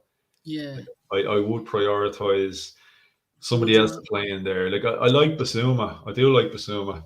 He's really good. But the thing about Xhaka is when he used to play for his old club, I think it was Mönchengladbach, if I'm not mistaken. Yeah, yeah, Gladbach. Yeah, Yeah, the thing with that he used to be, how now when he gets the ball, he looks around for the pass and he looks around for the, like the left right. yeah, That only works in the Bundesliga. Same with Thiago. When he if you look at Thiago now, he slows play down. And the Premier yeah. League is unfortunately you can't do that because everyone's pressing all the time. So Yeah. that's one reason why I want to get rid of Xhaka, but it's unfortunate that we won't get profit on him. Yeah, I look, mean, I think like Shaka, I think can still offer us something. But I'd like him to be an option. I wouldn't like him to be the only option. yeah, I'd like for someone else to come in who is a bit more like Thomas Partey, like can offer us a bit more kind of mobility. Maybe Xhaka hasn't got a a bit more bad range pace of and passing. I think he's slower. just a bit of a Yeah, sloppy range at times. I do like Basuma. I know a lot of fans rate Basuma, but I think a lot of fans, Zuma, I don't know. He's still young. Yeah, I think if you were to get him this transfer window, I would like to Arsenal to have loaned him back to Brighton. He's still yeah, young. Yeah, I think if he moves up, he'll be a bit, a bit shocked about the move. We should go for someone with a bit more experience, so like a 27, 28-year-old who's just starting the prime. Mhm. Maybe look at someone from a different league. You shouldn't. It's a different league. The Brazilian league, Mm. different league. It shouldn't just be from the Premier League or Basuma, right? Get him. We should have Yeah, backups. Should have three, four, five backups. yeah. But I guess Austin just won that one player. But what Yeah. about Emi Well, then Buendia? again, like, sometimes I don't necessarily think it's a case of Arsenal just want that one player, because there's times where we hear about one player, like say take Emi Buendia for example. That was the player we heard about the whole transfer window, and then out of nowhere, within the space of a couple of days, we're linked with Odegaard, and suddenly we signed him. So I think sometimes the media gets fed a certain name or two. Like for example, now Jack Grealish name keeps coming up. Now, Arsenal are probably saying to themselves, realistically, we can't afford Grealish. And that's the name that's doing the rounds, while the work is probably being done elsewhere for a completely different name altogether. Grealish, man, that's banter, man. Yeah, Grealish and Arsenal, no, man. I don't Sorry, see it happening. I really don't. but I don't I see can it. see, I can see it happening, but not right now. I think he'll. Nah, actually, what? He's banter. Absolutely, is no way. I'll be honest though, right now, We could do with the Jack Grealish. We could actually do with him right oh, now. he's 100%. Like if he was offered in the morning and you could make the deal happen, yeah, I'd make it happen. If we could, For Grealish though, I can't see at the moment why we would appeal to Grealish. nah, I think we should, because then think about this. If Odegaard goes back to Real Madrid, Yeah, Smith Rowe's going to be our only real option. So yeah. if we could, everyone's like, I'm saying if we could, if there's a chance, possibility of getting Jack Grealish, I really wouldn't mind Oh getting him yeah, to no, look, 100%. I just think can play many roles as well. Sorry. if Grealish becomes available, like we're definitely not the only club going to be in for him, and I think it's going to be the clubs Definitely. with a bit more financial muscle are going to have the edge on us, and like that. If it comes down to it, depending on how the rest of this season goes, I don't see Grealish staying with Villa, especially if Villa end up missing out on European football this season. Yeah, Definitely 100%. think he'd He's be on the move in the summer, the and thing is without only European football ourselves. yeah, but the thing is only English clubs can really offer Jack Grealish the money because if you I don't know if you heard about this recent news, the French league United tries no. I don't know if you heard the recent news, but the French football teams are going into like a sort of a lockdown with the money. They can't afford the French leagues. Basically could collapse. So Oh I yeah. don't think any. Yeah, it's true. So I don't think any French team like PSG or Lyon or any French team would go for him. Even Spanish teams. Mhm. Think about. I don't know if you heard the recent article about Messi's wage bill. Yeah, I saw that. Half Yeah, a billion. I think it's half a yeah, billion. yeah, So all the teams could be going into a crisis of where they need money. yeah. So the thing is, Barca, English Barca are in a lot of trouble. in a lot of A lot of half trouble. a billion for the Farmers League. Yeah, hey, you know what always crops up as well now in the Barcelona argument. Barcelona, like they spent a lot of silly money over the years, and if you look Yeah, back to who was calling the shots there, a guy that's known well to Arsenal fans, Raul Sanyehi, and I think we got very lucky getting him out of the club after 2 years, that was good, man. because he's caused a lot of damage there, a lot of long term damage at Barcelona, and I think we got lucky. Because you imagine that guy being the Arsenal He would back just room for 10 years. flash money like he would probably buy Messi as well. Yeah, it would have been very very dangerous. It was a good. I think we got rid of him. Yeah, Inter Juve just won 2-1 the first leg, the Coppa Italia. yeah.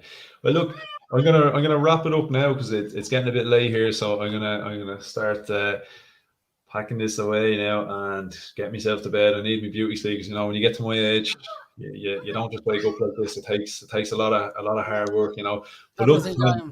thanks so much for coming on. You were great. It was great Well, chatting to you. see you soon, and Yeah, hopefully we'll yeah. get a couple You, more streams you together. you must come back on again sometime. Yeah, I will just give me a shower, and hopefully I'll be on the show. Yeah, we'll do. Appreciate it. Appreciate it, buddy. Hey, Nice see one. you later. Have a good night. Good night, you too. Yeah, that was a bit unexpected. Gunnar Q coming on there. So yeah, really, really cool guy. Knows his stuff. Always nice to get a perspective from a player as well, playing in goal. So a position that would be fairly alien to me. Back in the day, as Gunnar Q pointed out, I'm pretty old. Back in the day when I did play, I was a striker. So you know, it is nice, especially when you get a bit of a howler from a goalkeeper, to hear from a goalkeeper's perspective. So yeah. Yeah, so look, check out Gunnar Q. Give him a follow there on Twitter. Big Arsenal fan, knows his stuff. Really, really nice guy. So yeah, look, I'm gonna wrap it up. Yeah, cheers to everyone as always for joining in. I've somehow managed to waffle for nearly 2 hours. So fair play to all you that were able to put up with me for 2 hours. You're troopers. You probably need to reevaluate your life as well, if you're listening to me. But no, I do appreciate it. And yeah, look, like, subscribe. Appreciate all the comments. You kept me going. You kept me waffling. Sorry, Ian, that I'm just after seeing your message there. Yeah, no, I will get you on at some point. Yeah, look, I'm gonna leave it at that. So as I said, yeah, look, if you haven't already subscribed to the channel, why haven't you? What are you waiting for? Get on it. Tell your friends. So yeah, cheers, everyone. Have a good night, and yeah, I'll see you soon. Come on, you Gunners.